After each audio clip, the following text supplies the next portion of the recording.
안녕하세요. 자, 조리원리 수업 시작해 보도록 하겠습니다. 조리원리 같은 경우에는 이제 최근에 문제가 4점, 4점 두 문제 이 정도가 나오는데 이게 식품화학하고 조리학의 경계가 명확하게 나누어지지 않는 문제들이 있어요. 그래서 뭐 그런 경우에 예를 들어서 뭐 색소 문제가 나왔다라고 하게 되면은 색소 파트 역시 마찬가지로 식품화학에서도 언급이 되잖아요. 그래서 화학적인 내용에 완벽하게 딱 이건 화학식이다라고 분리가 되는 것도 있지만은 화학 같은 경우에도 거기에서 조리, 가공 이렇게 연결이 되기 때문에 그 경계 범위가 애매한 문제들이 종종 출제가 돼요. 그래서 화학 수업도 여러분들이 워낙 뭐 열심히 잘 식품학이라고 하죠. 그래서 잘 듣고 계시니까 그쪽 부분하고 이쪽 조리하고 같이 연결을 시키는 걸로 보실 거고요. 아마 문제들 같은 경우 기출문제 분석 또 이제 예상 문제 이런 것들 풀다 보면은 여러분들이 뭐 문제 범위가 굉장히 두 가지 양쪽이 다 유사하게 나온다라는 것을 볼 수 있을 것 같아요. 근데 우리는 식품 영양학이기 때문에 완전 화학적인 거보다는 조금 이제 조리 쪽에 가까운 문제들이 훨씬 더 많이 나오는 것 같아요. 자, 문제 이제 풀면서 같이 한번 봐보도록 할게요. 그래서 맨 앞에 차례 한번 보시게 되면은, 여기에서도 이제 공류, 서류, 두류의 조리가 나오겠다라고 했었는데, 공류 같은 경우에도 예를 들어서 우리가 공류 파트에서는, 조리에서는 맨 처음에 나왔던 내용 중에 쌀, 이라든지 뭐 보리, 그 다음에 밀가루 뭐 이러한 식의 얘기가 나오고 난 다음에 여기에서 당연히 이제 공류 속에 들어있는 전분의 이야기를 안 할 수가 없잖아요. 그래서 쌀을 이용해서 밥이 되는 거 여러 가지 이야기를 했었을 때 결국은 이거는 전분에 있어서의 성질들에 해당이 되는 걸로 해서 호화에 대한 내용이라든지 그 다음에 노화, 그 다음에 겔화, 당화, 호정화 이런 식으로 해서 결국 식품에 해당이 되는 재료를 가지고서 조리적인 성격으로 들어가게 되면은 호화, 노화, 계라, 당화, 호정화 이렇게 들어가는 거잖아요. 그래서 어느 정도까지 이거를 들어가느냐에 따라서 식품화학이다, 식품화학이다 라고 볼 수 있는 거고 그 다음에 직접적으로 밥이 되는 원리부터 시작해서 이런 조리적인 성향을 또 묻는다든지 경계가 굉장히 좀 애매하죠. 그래서 공류 부분에서는 특히 이제 전분 파트로 해서 문제가 잘 나오게 되는 거죠. 공류, 전분 이렇게 나오는 거고요.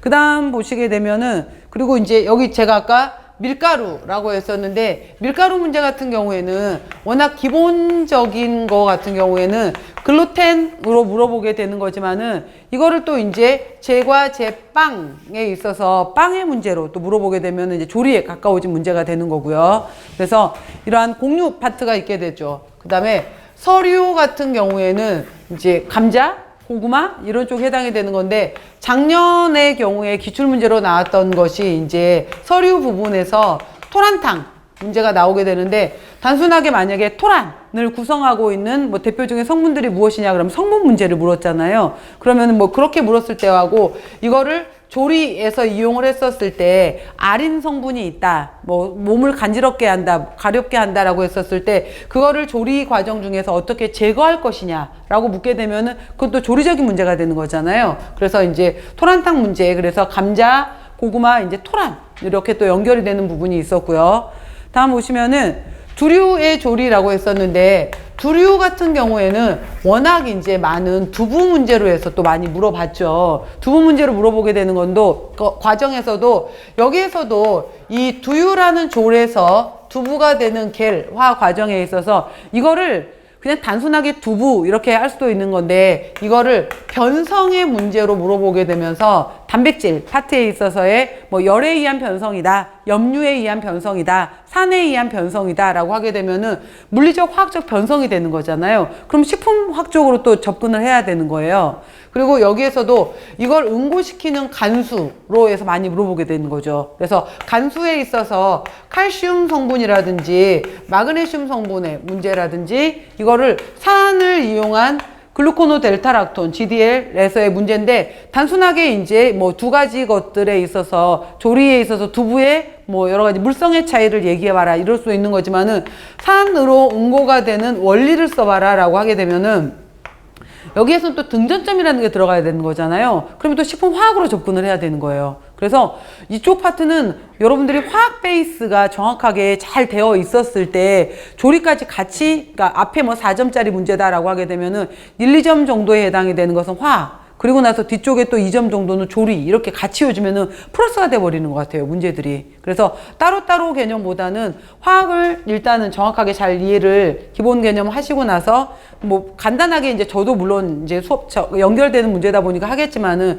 기본적으로는 화학 내용들도 잘 놓으셔야 되는 것 같아요. 그래서 이렇게 됐었을 때 염화칼슘, 황산칼슘, 또 GDL, 염화마그네슘 각각의 두부가 되는 것들의 특징들이 있었죠. 그리고 한 몇 년 전 문제에서 이 두류 파트에서 또 여기에서 이제 물어봤던 것이 간장에 있어서의 발효 문제로 해서 또 물어보기도 했었잖아요. 그래서 발효라는 특징에 대해서 물어보는 거에서는 또 약간 조리 가공적인 것이 있죠. 그래서 이 파트가 약간 화학적인 것도 있고 조리라는 것도 있고 가공이라는 것도 있고 저장이라는 것도 있고 해서 이 식품에 대한 전반적인 조리 가공 파트까지 다 물어보는 거예요. 그래서 이러한 내용들로 들어가면서 발효 부분에 문제를 물어보는 것도 있었다라는 거.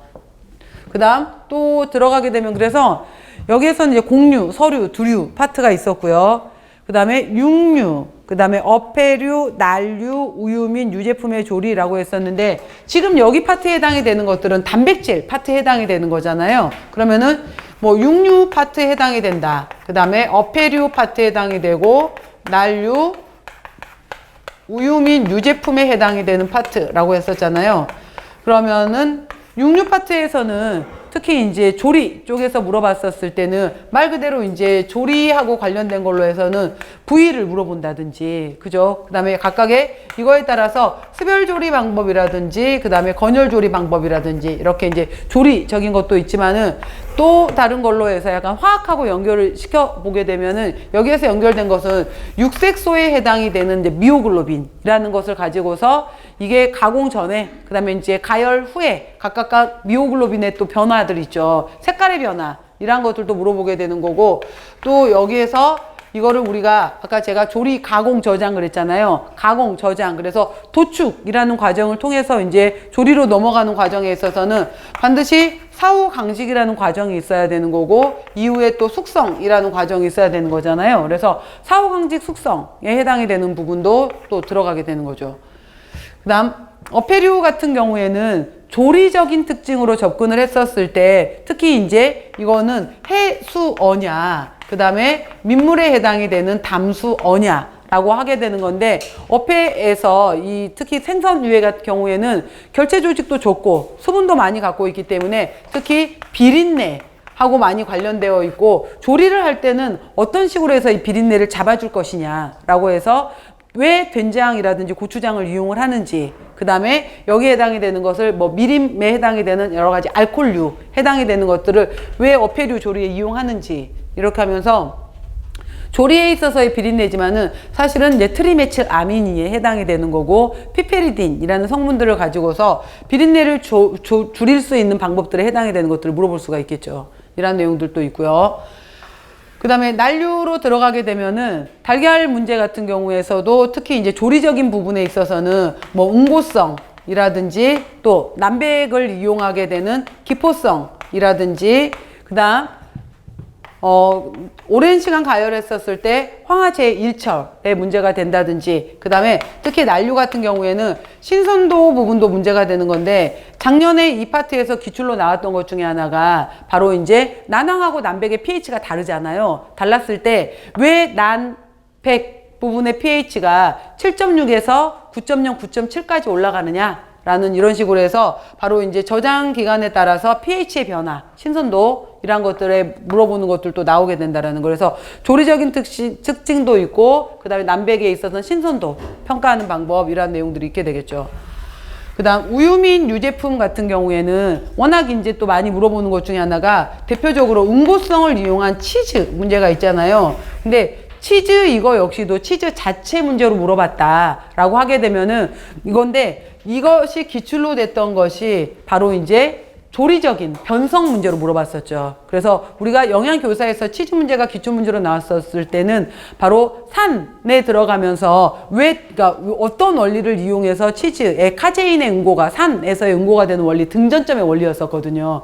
그거를 치즈의 문제로 또 묻는 거예요. 그렇게 되면은 이거는 조리적 파트라기보다는 식품학적인 부분에 화학적인 해당이 되는 내용으로 접근해야 되는 거예요. 그래서 이렇게 산에 의해서 응고가 되었을 때, 레닌에 의해서 응고가 되었을 때 각각의 치즈를 조리로 접근할래, 식품화학으로 접근할래, 또 이렇게 보셔야 되는 거죠. 이것도 우유 유제품. 그리고 또 나왔던 기출 문제로 보게 되면은 가열했었을 때 가열취 가 발생이 되게 되는데, 그 가열취에 해당이 되는 대표적인 것이 바로 황화수소였었잖아요. 그래서 이 황화수소 성분에 해당이 되는 것들이 이제 또 마찬가지로 우유에 있어서 가열취하고 관련된 것들 이렇게 하는데, 조리 문제 같은 경우에는 막 전체적으로 쭉 연결이 된다라기보다는 각 챕터별로 외워야 될 것들 있잖아요. 여기에서는 이렇게 접근을 해야 되고, 그래서 단순하게 좀 외워야 될 것들이 많은 파트가 조리 부분인 것 같아요. 그래서 지금 말한 부분은 육류, 어패류, 난류, 우유 및 유제품류에 해당이 되는 것은 이제 주로 단백질에 해당이 되는 성질들을 가지고서 얘기를 하는 거고요. 그 다음 보시면은 과일, 채소, 해조, 버섯류 이렇게 나왔는데, 과일 같은 경우에는 워낙 이제 잼젤리 문제, 팩틴질의 문제로 해서 많이 접근을 하죠. 과일 같은 경우에는. 그 다음 채소류 파트 같은 경우에는 워낙 색소 문제로 해서 많이 물어보죠. 그래서 이제 클로로필, 녹색 채소, 그 다음에 주황색, 이렇게 노란색에 해당이 되는 카로티노이드계 계열들, 보라에 해당이 되는 플라보노이드, 그 다음에 안토잔틴, 그러니까 안토시아닌, 안토잔틴에 해당이 되는 계열들. 그래서 색소 파트로 많이 물어보는 것이 또 채소류 부분이 되기도 하고요. 그 다음 해조류 부분에 있어서 작년 기출 문제에 해당이 됐던 것이 이제 김이 나왔었잖아요. 그래서 바로 홍조류에 해당이 되는 김에 있어서의 붉은색을 나타냈었던 거. 그래서 피코에리스린이라는 성분들에 관련된 그렇게 해조류. 그래서 보면 여러분들 지금 제가 말했던 게 서류에서 감자 고구마가 아니라 토란이야. 그 다음에 뭐 일반적으로 과일 채소가 아니라 해조류 파트에서도 김에 있어서의 갑자기 색깔이야. 이렇게 문제가 나온다라는 것은 다 알아야 된다는 얘기예요. 그죠? 그래서 메인에 해당이 되는 메인 내용들도 다 알고, 더하기 거기에서 옆으로 뻗어나오는 부분에 해당이 되는 내용들도 다 알아야지 답을 찾는 거예요. 그래서 그러니까 정말 영양교사 시험 문제가 일단은 과목도 많아. 그죠? 과목도 많고 공부해야 될 분량도 많고 내용도 깊고 정말 공부해야 될 게 많은 부분인 것 같아요. 그래서 일단은 항상 말하는 거지만은 그 메인에 해당이 되는 내용들이 70~80%라 그랬잖아요. 그걸 놓치시면 안 돼요. 그건 당연히 잡고 그 외로 첨부 문제들이야 라고 했던 것들은 이제 어쩔 수 없다라고 치더라도 메인 내용들, 그래서 우리가 그런 부분들 때문에 계속 비슷한 거에 해당이 되는 기본 이론을 계속 공부하는 이유가 그거예요. 그러니까 여기 물론 응용으로 해서 저 구석에 있는 문제들이 나올 수도 있지만은 그게 아닌 이상은 80%는 기본 문제거든요. 그러니까 그 내용에 충실하자라고 들어가야 되는 거죠. 그래서 해조류이란 내용들도 있었고, 버섯 같은 경우에서도 표고버섯에 있어서의 향, 렌티오닌이란 것도 있죠. 그 다음에 버섯 같은 경우에는 특히 이제 우리가 양념류, 감칠맛 이렇게 사용하게 되면서 또 맛의 상승작용 이런 것들도 문제로 또 나오기도 했었고요. 맛의 문제로. 그 다음 당류 같은 경우에도 사실 우리가 뭐 조리해서 얼마나 당을 이용해요. 그럼에도 불구하고 이미 기출이 2번이 됐었거든요. 그러니까 그러한 경우도 이제 변별력 때문에 바로 당류 파트에 뭐 폰당이다, 뭐 디비너티다 이런 것들이 문제로 나오는 것들이 그만큼 변별력 때문에 나오는 파트인 거예요. 이 파트도. 그죠? 그 다음에 유지류의 경우에는, 유지 같은 경우에는 또 워낙 이제 식품화학으로 연결되면서 이게 가열산화, 자동산화, 산패 문제로 해서 또 다가가야 되는 거죠. 유지 같은 경우에는. 그리고 이제 조미료 및 향신료 이랬는데, 이거는 뭐 어느 한 부분으로 단독으로 떨어진다기보다는 모든 조리에 있어서 다 같이 해당이 되는 거예요. 그래서 이러한 내용들에 해당이 되는 것이 이제 조리 원리 부분이다라는 내용입니다. 그래서 쭉 이렇게 해서 보시면은 옆에 평가 내용 및 요소라고 나와 있잖아요. 그러면 조리 같은 경우에는 각각 조리에 있어서의 그 식재료, 있어서 영역별로 특성을 물어볼 거고요. 그 다음에 여기에서 말 그대로 조리 원리니까 조리 원리에서는 조리 원리에 따른 조리법을 물어보겠다라는 건데, 이 조리법이 요즘에는 우리가 조리 과학이라고도 얘기를 하잖아요. 그래서 이제 과학적인 접근법이라는 것들을 많이 물어본다라는 거. 자, 여기까지가 이제 서론적인 내용이었고요. 한번 들어가 보도록 할게요. 보시면은 1장 조리 원리의 기초라고 해서 이 부분도 그냥 기본 문제, 기초 문제로 해서 쭉 넣어놨어요. 봐보시면은 조리의 목적을 간단히 서술하시오 라고 했었는데, 여러분들이 먼저 조리라는 개념에 대해서 크게 알아놓으셔야 되는 것이, 조리에는 비가열 조리도 있고 가열 조리도 있다라는 개념이 먼저 있어야 되는 거죠. 그래서 우리가 그냥 생 오이가 아니라 오이를 내가 씻어서 스틱으로 잘라서 네모나게 만들어서 먹을 거야. 막대형 모양으로 만들어서. 그럼 여기에는 단순하게 씻었다, 썰었다 라는 과정이 들어가는 거잖아요. 씻고 썰고 그 과정 자체가 조리 과정이었던 거예요. 그죠? 그래서 이런 비가열 조리에 해당이 되는 것도 있고, 고구마 같은 경우에도 나는 이걸 구워 먹겠다, 튀겨 먹겠다, 그 다음에 감자도 삶은 다음에 감자 으깨 샐러드로 해서 나는 먹겠다 라고 했었을 때 각각의 또 가열조리가 들어갈 수도 있는 거잖아요. 그래서 조리에는 비가열이 있고 가열이 있다, 먼저 구분을 하시는 거. 그랬을 때 일반적으로 이러한 씻었다, 썰었다, 익혔다, 구웠다 라고 했었을 때 좋아지는 것 중에 하나가 기호성 자체가 좋아지는 거죠. 모양이. 그 다음 소화성, 그러니까 비가식 부분을 제거를 했어요. 그죠? 그러니까 소화성 부분이 향상이 됐을 거고요. 그 다음에 쓴맛이라든지 이런 것들, 좋지 않은 성분들을 우려냈어요. 독성분 이런 것들을, 안전성 자체를 또 향상시킬 수 있을 거고요. 아까 기호성에 결국은 관능성인 것들이 같이 들어가게 되는 거죠. 기호적이다. 그 다음에 기왕에 가지고 있는 내 영양가를 보존하도록 하겠다. 영양가의 보존이에요. 그 다음에 이거를 건조해서 오랫동안 보관하겠다라고 하게 되면은 저장성 자체가 증진이 되겠죠. 그래서 여러 가지 기호성, 소화성, 안전성, 영양가를 보존하고 저장성을 증진하고자 한다. 여러 가지 이러한 내용들이 들어갈 수가 있겠죠. 그 다음에 2번 보시면은 조리를 가열, 비가열로 구별을 했었을 때 구분하고 라고 했잖아요. 그랬을 때 조리 시 열의 역할에 대해서도 한번 써봐라 라고 했었는데, 비가열 조리에 있어서의 가장 대표적인 것이 바로 이제 생채가 되겠죠. 뭐 오이 생채, 무 생채, 이렇게 생채. 그 다음에 기본적인 뭐 샐러드라든지 육회라든지, 그 다음에 생선회라든지 날로 먹는 것들 있잖아요. 숙회 말고. 그죠? 그래서 이러한 것들에 해당이 되는 것을 우리가 비가열 조리로 볼 수 있는 것들이고, 가열 조리 같은 경우에는 워낙 물을 이용하는 습열법도 있고, 그 다음에 불을 이용하는, 불과 기름을 이용하는 건열법, 이런 것들도 습열법, 건열법 이렇게도 구별할 수 있는 거죠. 열에 있어서는. 그래서 습열조리, 그 다음에 건열조리 이렇게도 나누기도 하고요. 자, 이렇게 하고 조리 시 열을 사용했더니 어떻게 되었느냐. 쌀이 아니라 밥으로 먹는 이유, 이런 것들 있죠. 그래서 훨씬 더 조직이 풀어지게 되면서 소화흡수율이 증가를 하더라 라고 했었고요. 그 다음에 60도 이상만 가열했더니 미생물의 증식을 억제할 수가 있게 되는 거죠. 일부 사멸할 수도 있는 거고요. 그래서 안전성이 증가가 되는 거고요. 그 다음에 구웠더니 여러 가지 향, 이런 것들이 좋아지더라. 풍미가 더 증가가 되는 것도 있고요. 그 다음에 굉장히 딱딱했던 것들이 부드러워지더라 라고 하게 되면서 질감의 연화가 발생할 수도 있고요. 그 다음에 나는 이 색깔을, 초록초록 색깔을 데치는 과정을 통해서 그대로 유지하고 싶어 라고 하게 되면은 바로 이제 효소를 불활성화시킴으로써 또 여러 가지 저장성이라든지 색깔의 보존을 할 수도 있는 것들도 있고요. 그래서 결국은 식품의 저장 수명을 나는 길게 가겠다라는, 저장성을 길게 하도록 하겠다 등등등의 내용들이 있는 것이 바로 가열조리 방법 중에 하나의 이점에 해당이 되는 것들이겠죠. 다음 3번 보시게 되면은 조리 조작이 과학적으로 행해지기 위해서는 식품 조미료의 정확한 계량이 매우 중요하다라고 했어요. 계량법을 간단히 서술해봐라 라고 했는데, 먼저 이거 이전에 계량에 해당이 되는 것은 무게, 즉 중량을 측정하는 방법이 있을 수도 있고요. 이거 말고 지금 아래 나와 있는 것들은 대체적으로 부피를 측정하는 방법이죠.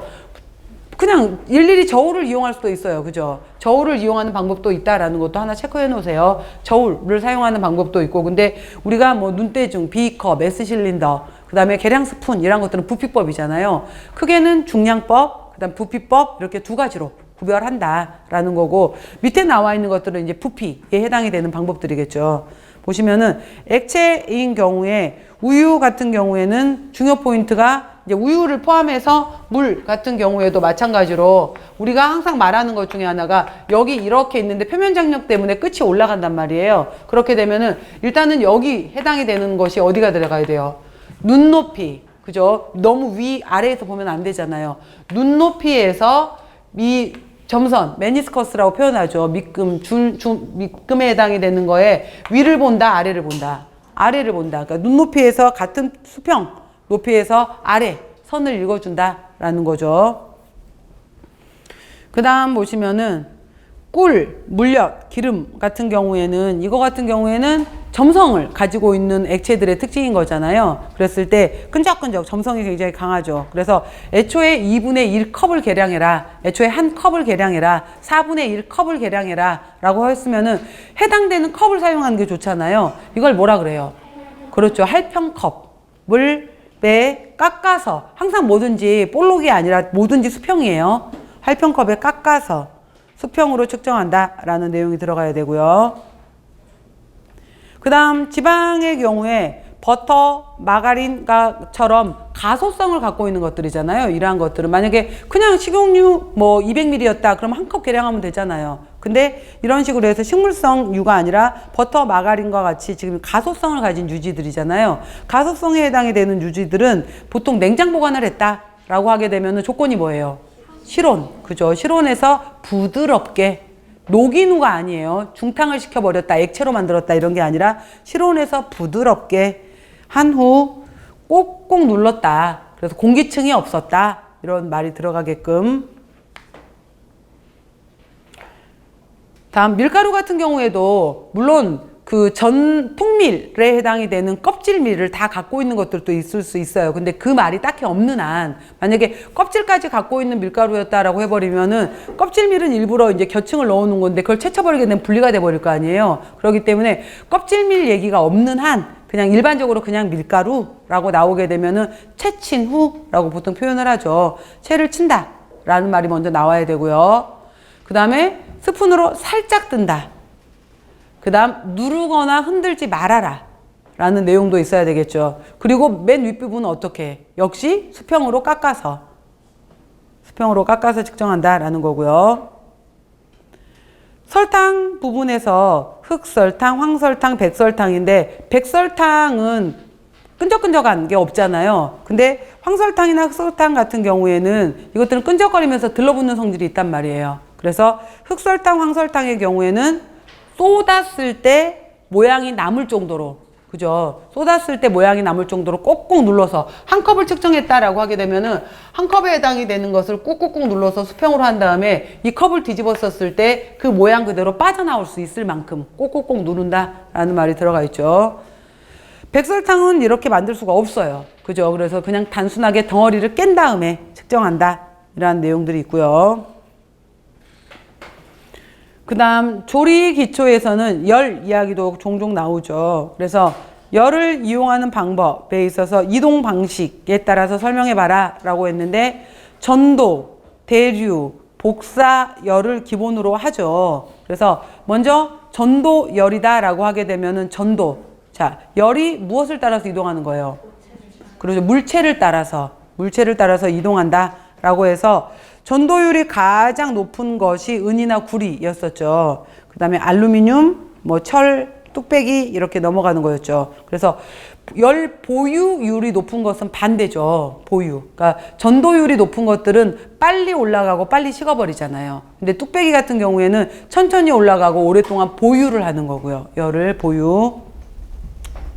그 다음 대류열이다 라고 하게 되면 대류열은 뭐예요? 그렇죠. 액체, 물이라든지 액체나 기체를 통해서 흐름을 발생시키는 거죠. 흐름을 통해서 전달되는 것이 대류열이더라고요. 그 다음 복사열 같은 경우에는 열이 직접 닿는 거죠. 직접 전달되는 거. 자, 전자레인지의 원리하고 장단점을 한번 써봐라 라고 했는데, 전자레인지는 전자레인지 내부에 어떤 장치가 들어있어요?